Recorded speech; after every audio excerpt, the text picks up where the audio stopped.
Good morning, everyone. I'm Jim Rudolph, and this is my talk on dying in America. Let me tell you a little bit about me. I started out my career as a geriatrician, and throughout my training, I was Mr. Geriatrics. I love working with older people, and it naturally followed that I did my geriatric fellowship and was doing geriatric research. And then in 2006, I was assigned to the palliative care task force. And the thinking was, you take care of older people die, you're on the task force. Well, I went kicking and screaming into this. And I have to tell you, it was transformative in my career to engage in palliative care. I went on to carry a series of leadership roles. And since 2015, I've been doing research on palliative care and working with trying to expand the role of palliative care in our healthcare system. I have to tell you, dying is one of those moments that is incredibly, incredibly personal. Just like birth, very intimate, special time, death is the same. And it's a unique experience for everyone. You bring in your cultural values, your social supports, the symptoms you're feeling, and that dying experience is an incredibly, incredibly important time. But it's as natural as birth. We're born, we're going to die. This is a survival curve of a person born in the United States. And there's a couple features of this curve that I want to point out to everyone. The first is, look at the flat part of the curve. Between birth and the age of 60 years old, we lose about 10% of the population. That means if you're born, odds are you're going to make it to 60. Overwhelming odds are. Between 60 and 90, we lose almost 80% of the population. And then the other part I want you to note is the flattening out. Once we hit 90, people tend to live a little longer than we would anticipate that they would. This is a really fascinating curve, and there's some really important features of it over time.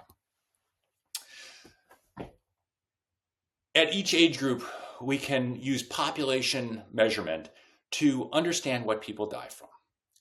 In your age group, this younger age group, boy, if we could get you to make good decisions or keep you from making bad decisions, let's leave it there, we could really reduce what people die from. So injuries, not wearing seatbelts, suicides, homicides, those are really the drivers of mortality in the younger age group. As we go on into middle age, my age, we begin to experience the causes of death from environmental exposures, things like smoking, other types of environmental exposures related to air and water and things like that, alcohol. All of those start to pop up. And then as we advance into the older group, it really becomes the chronic diseases. Choices we make in earlier life and carry through midlife really come to roost in the older population. Heart disease is usually the leading cause of death, followed by cancer, and then a lot of those environmental and lifestyle choices we make come off in a lot of the comorbidities that people go on to experience. This is a great curve because you will notice that to get to the life curve we have today, we've gone through a series of steps. And this is a big shout out to public health, right? In 1900, look at that curve. It's almost linear. And that's because at any point in time, if you got an infection or you had a traumatic injury, you were on one pathway, and that was the pathway to death. Fast forward to 1940, and we've put in place clean water, sewage treatment, and lo and behold, that curve starts to move out.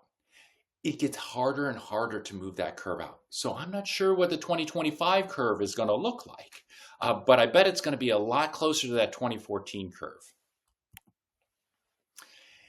It's important to note that our aging experience in the US is well ahead of a lot of other continents. And this is important because older people consume a lot of resources and there's a lot of infrastructure needed to take care of them. So when we look at a place like Asia, who's going to experience this massive aging boom, 132% over 25 years. That's a lot of infrastructure that needs to be developed. A lot of care pathways and a lot of care needs that have to come. The advantage, or if you're an opportunist in the world, you'll see that and you'll go, oh my gosh, investing in aging is a really great place to be. It's important to note that this is going to require a lot of resources as we move forward. Here that is in graphical form. If you look at the Northern America curve, it's already started to flatten out. So we're flattening out our aging curve in our country. I mean, there's a little upslope, but for the most part, we're flattening out. Where Latin America and the Caribbean, South America, Africa and Asia are all in this high upslope. And again, aging population, more likely to die, and more resources that people are going to need as they get into that aging process. So some take-home points. The world is aging. Older people are more likely to die. The causes of death shift from change as people age. And these are population. Remember, the dying process is a very personalized experience. As a geriatrician, we spend a lot of time thinking about how do we define aging.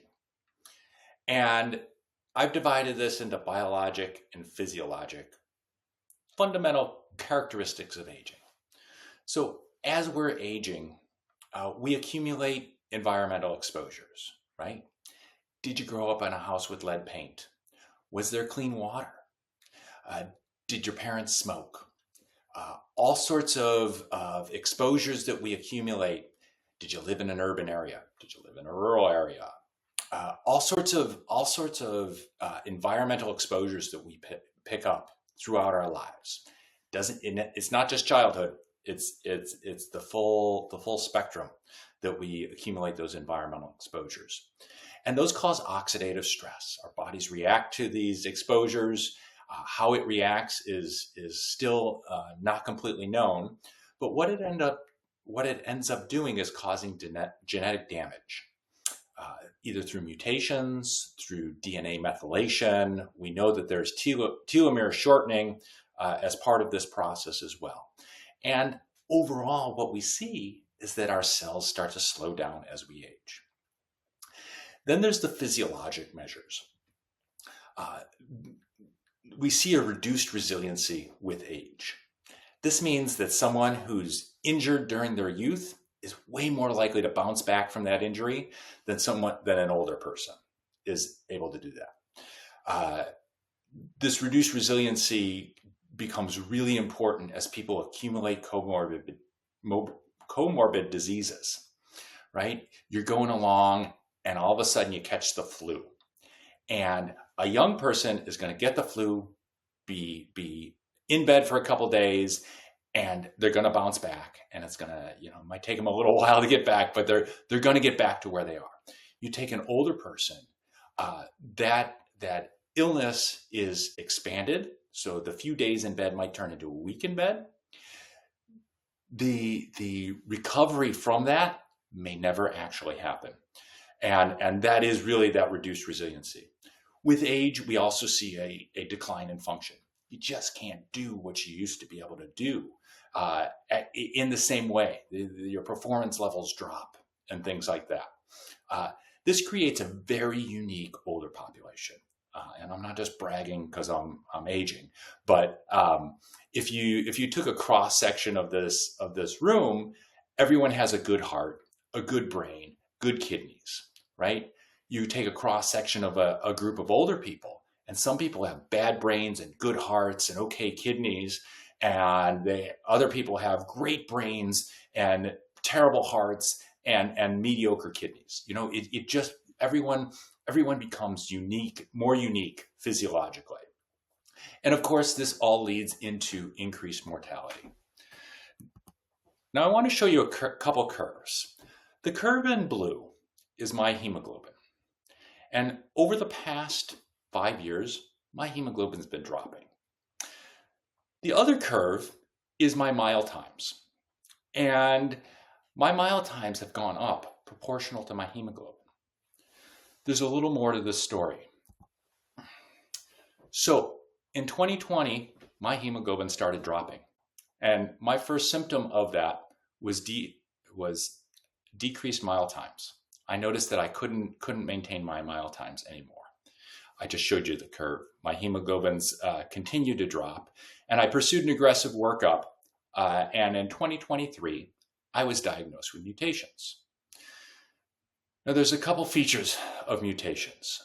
First, the film industry has really taught us very well about mutations.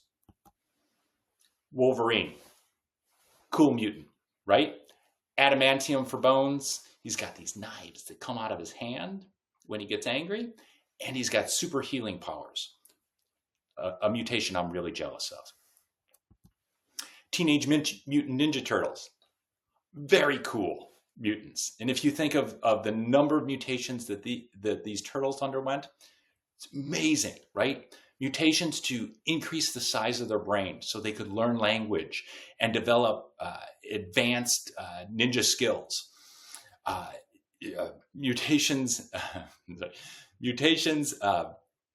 in their muscles, right? They had to go from slow twitch muscles to fast twitch muscles so that they could do all of these martial arts.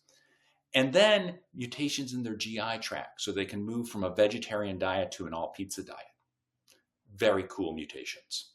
Multiple mutations. These guys hit the mutation lottery. Who's an uncool mutant is this guy.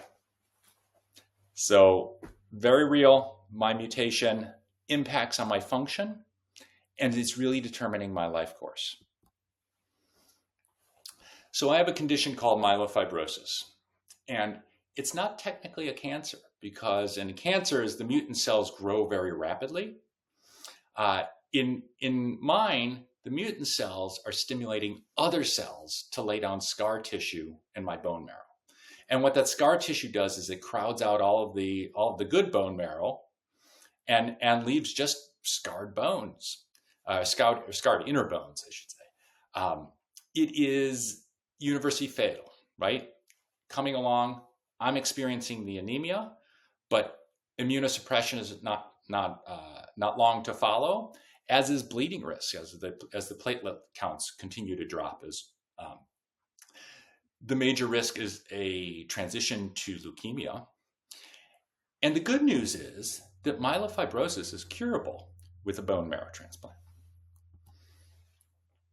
So here's some patterns of the decline that I may or may not experience. The first is sudden death. Let's say my transplant goes great and I'm bopping along in life, recovered from this transplant, and have a heart attack. I'm going to drop off very suddenly. This curve could also represent me going through that transplant.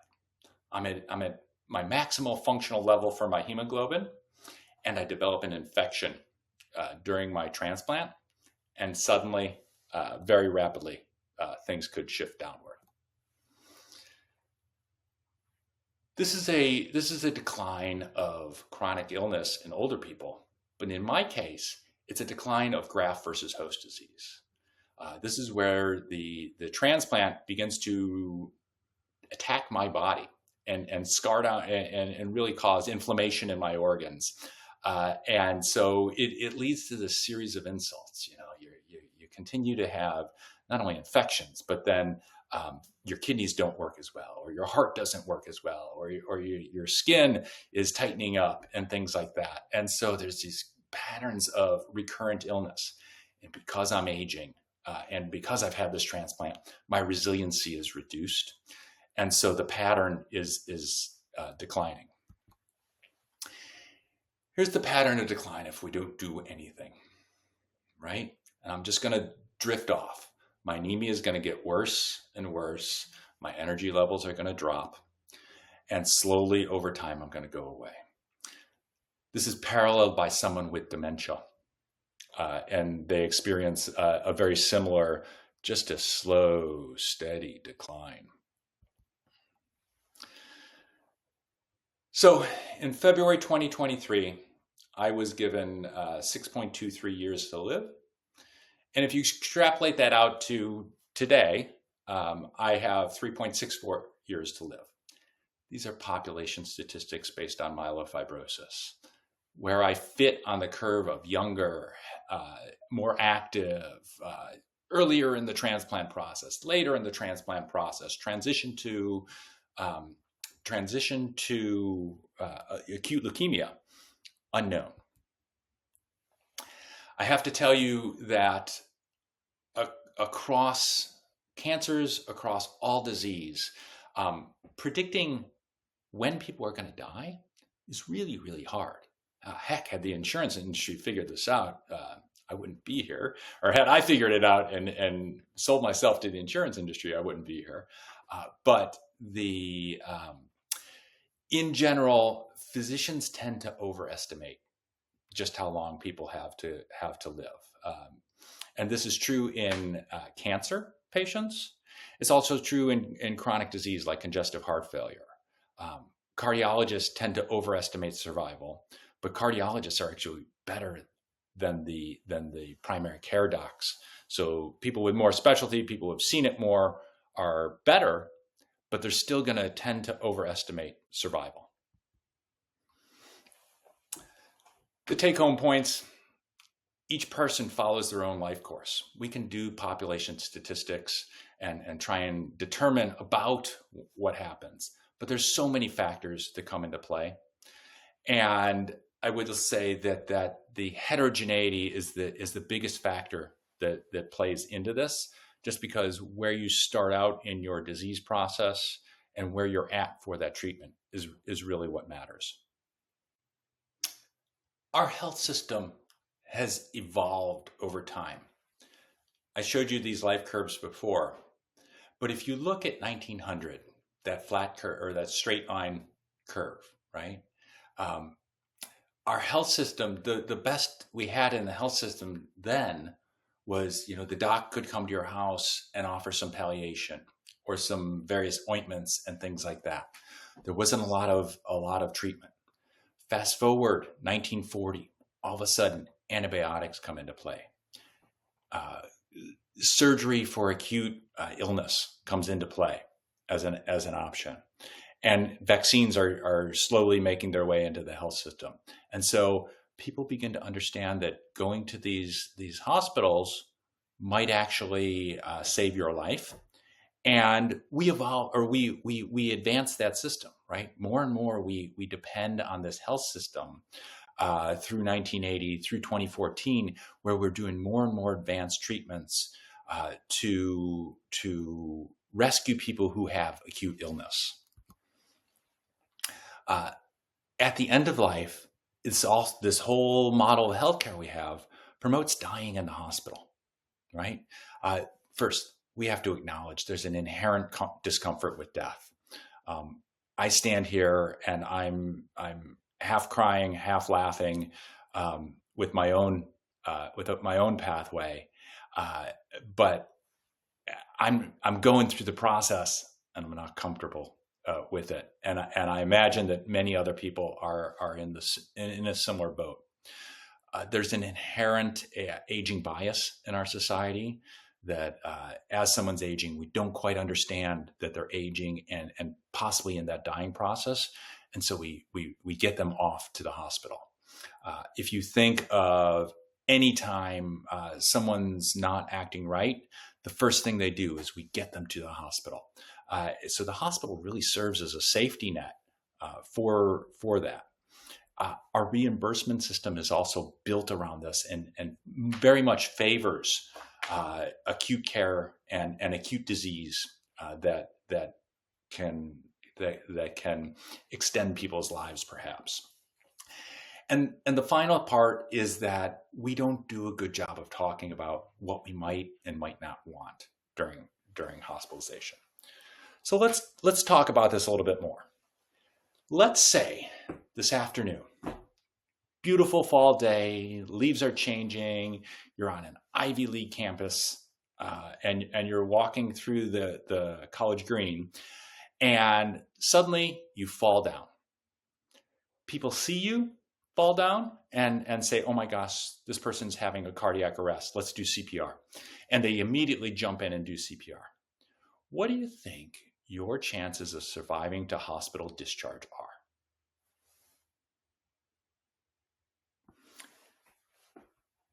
The answer is 12%.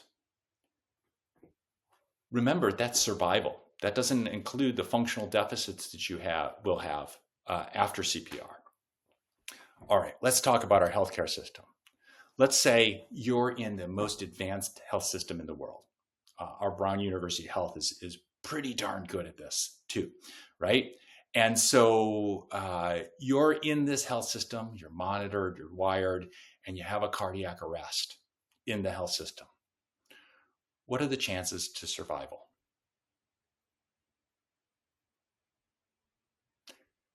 24%.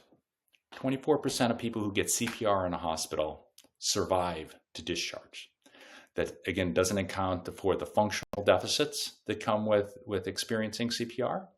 It's awesome, right? We've doubled the survival rate by being in the healthcare system. But TB has led us astray to think that people walk away from these cardiac arrest incidents without long-term consequences, and that we can consistently resuscitate people. Where people die depends on what set of comorbidities and diseases they have. Cancer, because of the treatments we offer, and because people have more time to plan, people tend to die at home. In dementia, the care needs become so great that people are moved to a nursing home to meet those care needs and usually die in that nursing home. These are the Medicare costs of people who don't die and people who die, and they're matched according to comorbidities and things like that. Dying's really, really expensive. The primary driver in that cost differential is inpatient hospitalization. People don't like to die in other environments, don't plan for death, and so they tend to congregate in the hospital system. There's some other costs in here that are inherent. We'll talk about hospice shortly, but hospice costs are much greater in those who die, which is a good thing. But some of the other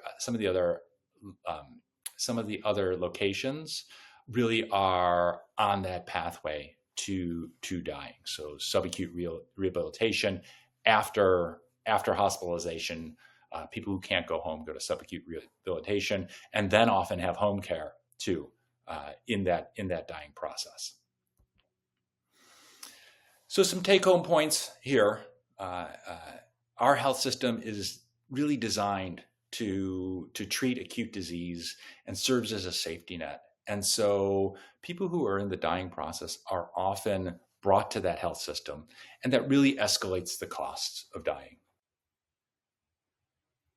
Palliative care is an umbrella term that includes hospice care, advanced directives, and something called concurrent care. Let's ask, do you know someone who's received palliative care?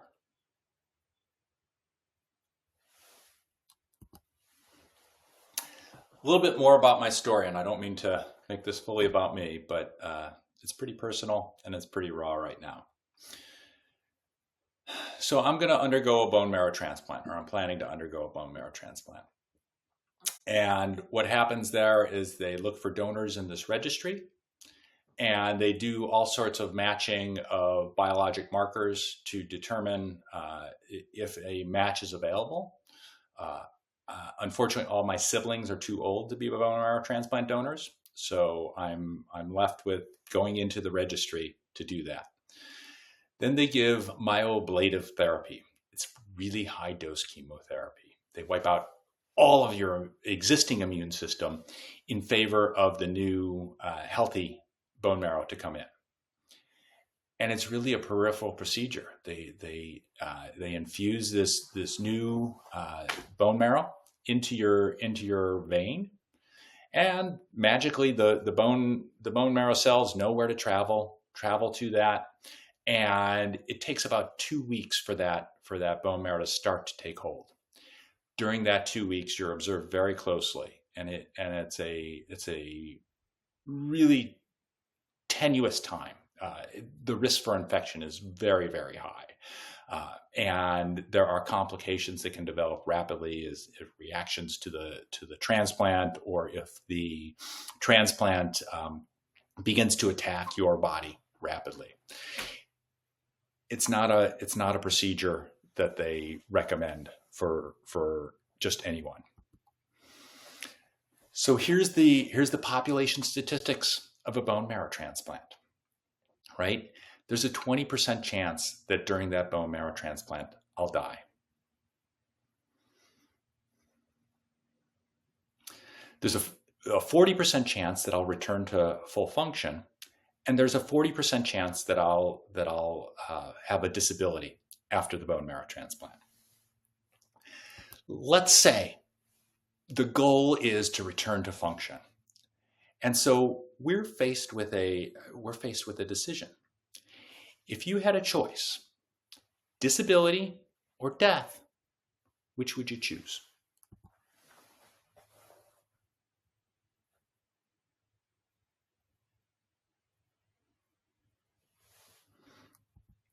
I imagine that the balance was about 90% people would choose disability, and there's no right or wrong answer. Let's look at some of the thinking behind that. Disability can run a spectrum, right? It can run. I could get a high neuropathy from the chemotherapy and walk with a limp. That could be my disability. I could have a high level of inflammation and just be fatigued pre-chronically. At the same time, that disability could include me lying in bed needing to be fed and changed. And what you have to look at, or what I'm looking at in that disability, is what are the impacts on myself? What do I want? I want to return to what I'm doing. I want to advocate for older people. And guess what? That disability is going to take a toll on my work, and even more importantly, it can take a role on my family. Shoot, if my spouse has to quit work to take care of me, that means there's no income, and that means my daughter, we aren't going to have the money to pay for her college. And how do you balance all of these? This is palliative care, right? We have some scientific knowledge of what we think is going to happen, and we begin to talk with someone about what they value in their life. And it's a really important process as people are going through this dying process. Palliative care is considered patient and family centered, and it really focuses on optimizing quality of life defined by the patient and family. They anticipate suffering and preventing and treating that so that the person can maximize the time that they have. Studies have consistently shown that people who get palliative care, because of that anticipatory guidance, have experienced quality of life. They use hospice more frequently and probably earlier in the course of their disease. And then they're less likely to jump into the hospital because of the the value-based decision making in advance. Advanced directives often flow from palliative care. So you should have a durable power of attorney for healthcare. I have one. This is someone who can make decisions for you if you can't make decisions for yourself. That durable power of attorney for healthcare is essentially someone going into the hospital when I'm really, really sick and saying, where are we going here, right? A living will is a document which someone creates that describes their values and goals and preferences for treatments. Living wills are not valid in every state, and it's really hard to anticipate all of the possible preferences along the way. And so it's really important, even if you have a living will, to have a conversation or multiple conversations with your durable power of attorney for healthcare. Post and most documents are new, relatively new, and very, very important for palliative care and the dying process. These are documents. So let me give you the example. I'm a physician. I'm on staff at a health system. I'm credentialed by that health system, and that health system says, you can write orders in our health system, and we will execute those orders to take care of people. And that's my credentialing. And in that health system, I can function as a physician. My orders, though, are only good in that health system. If we go across the street to another health system, I'm not credentialed in that health system, and so my orders have no weight. Post and most documents are statewide orders. So anywhere in that state, those orders are valid, so that we can have a conversation with someone, say, hey, listen, you don't want to be on a ventilator, or you don't want us to do CPR because you have so many chronic illnesses that your chances of recovering function after that CPR are low. Okay, let's have that conversation. We document it, we sign it, and that is good across institutions. It's really important for when people are living in their home and the ambulance takes them to the hospital, and then the hospital can immediately see that post and go, okay, this person did not want these kind of treatments. We're gonna transition the focus of our care. So some take-home points. Palliative care is here to address or anticipate some of the symptoms that can come along, and bring into play the person's value system as they go through this process, and really can be incredibly valuable to the person and to the healthcare system.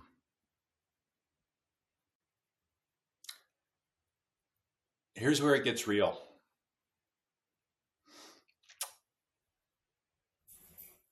In mid-July of this year, I felt a small lump in my thigh. And like most runners, I said, we'll ice it. And it didn't go away. And so what followed was some imaging of it and a biopsy and then MRI. And I have a new mutation. And it fundamentally changes my pie chart. My ability to string together treatment for the sarcoma and then bone marrow transplant narrows that wedge of where I will return to my functional levels. It increases the size of my disability wedge, and it also increases the size that I'm going to die from this process. The question I have for you now, should I enroll in hospice?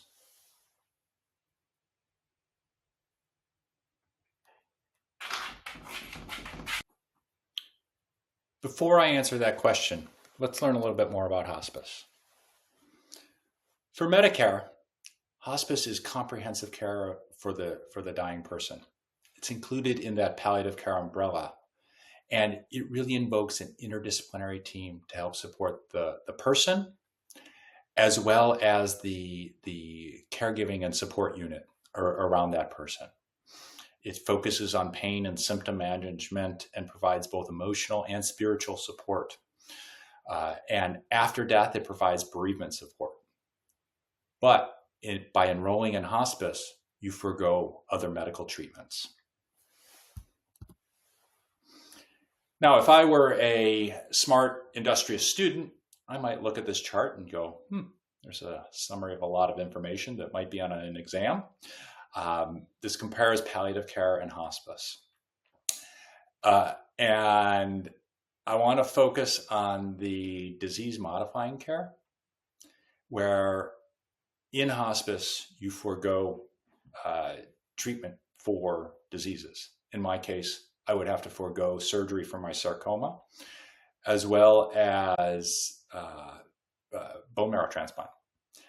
And again, the payment structure is such that the payment goes to the hospice agencies, and the hospice agencies then control the payment and really try to keep people in that dying process. There's been a tremendous growth in hospice use as people have learned more and more about the benefits. Remember, everyone goes through this dying process.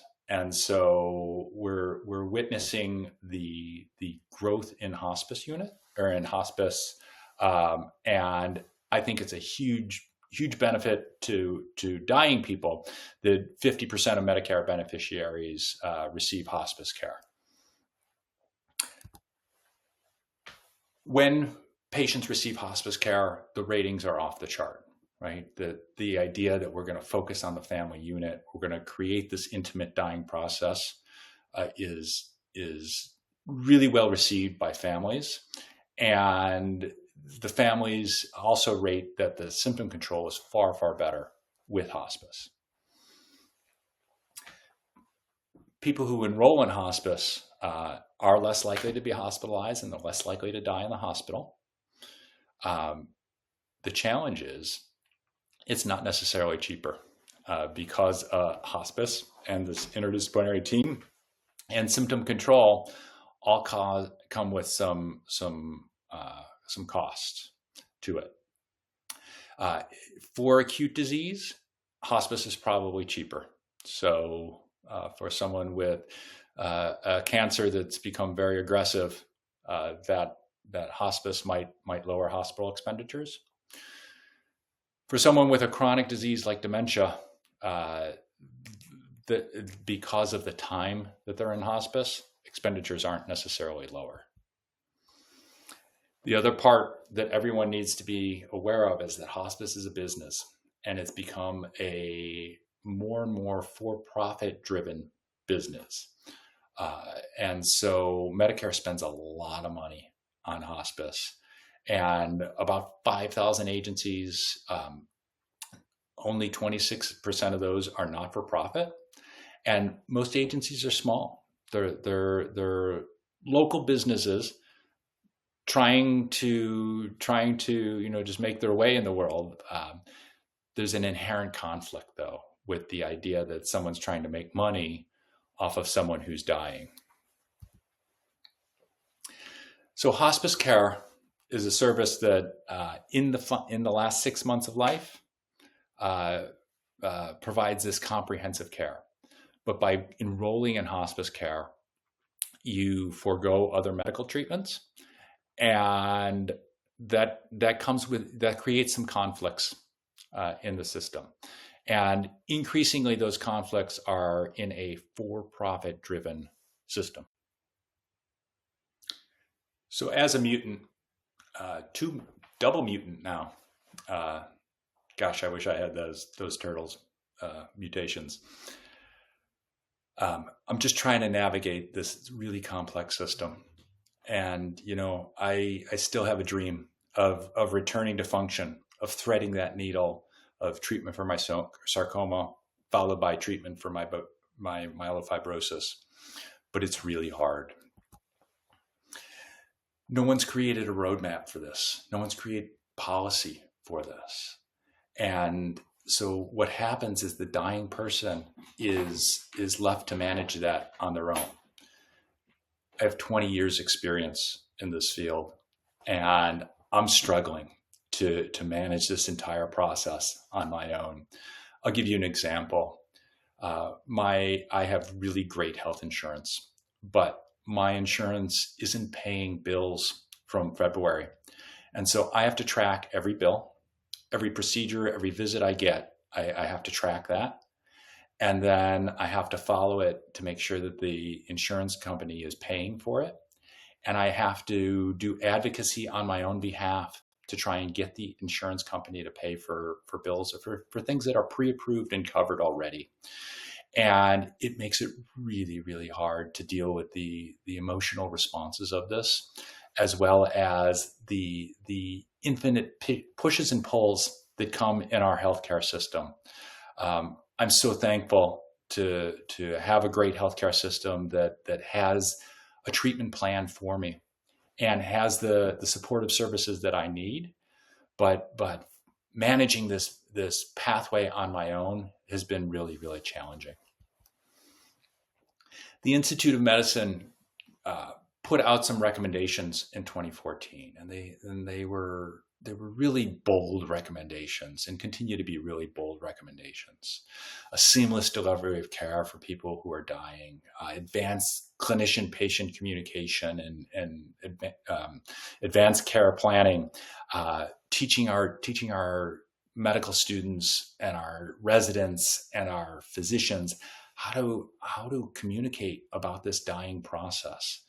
Building policies and payment systems that support the dying person going through the process, and then public education about the overall dying process and why they may or may not want to engage in some advanced care planning.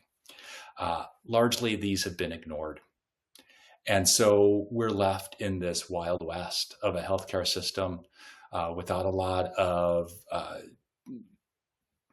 of information that flows with the person.